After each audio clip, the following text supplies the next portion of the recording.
suis Aurélien Saint-Belly, président de SOFAB.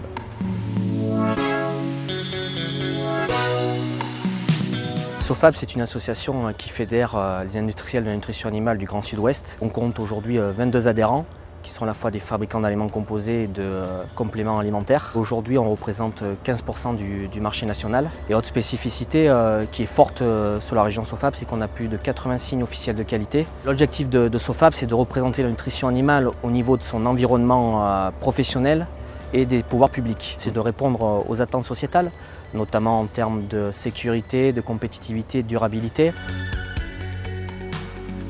Le soja a une mauvaise image, il est assimilé à la déforestation et au changement climatique, sauf qu'aujourd'hui, il y a deux sojas, il y a le soja qui est importé et le soja qui est produit en France. C'est une matière première essentielle dans la ration des animaux et on ne peut pas s'en passer. Aujourd'hui, en France, on produit 400 000 tonnes de graines. On ne peut pas fournir au jour d'aujourd'hui les 2,9 millions de tonnes de demande. L'objectif, c'est de développer des filières locales pour en moins dépendre des importations.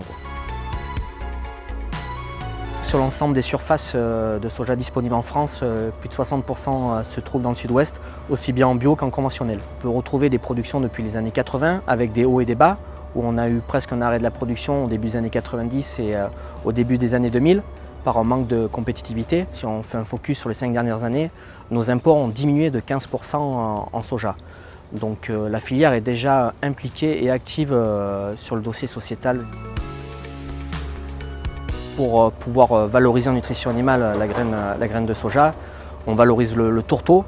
Donc on a besoin d'usines pour produire cette quantité et répondre aux différentes attentes. 2022 va être une année de développement pour la région SOFAB. Le groupe Sander Euralis, situé à Vic en Bigorre, qui va doubler sa capacité de trituration. Le groupe Maïsadour avec une unité de trituration à Saint-Sevé dans les Landes. Et le groupe RAGT qui va investir dans une trituration de colza pour valoriser le colza qui est produit en local.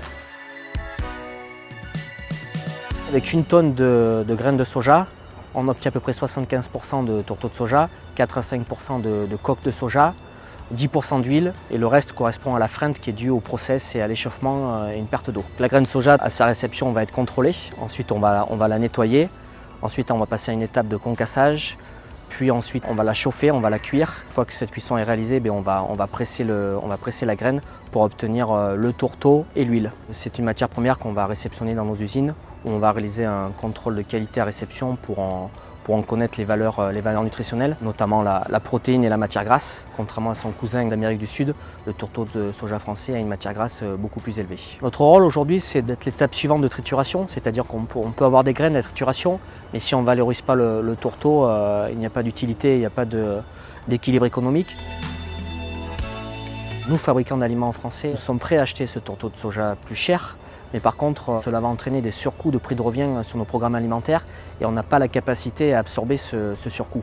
Donc il faut vraiment une répercussion jusqu'au consommateur final de cette hausse pour que la filière perdure dans le temps.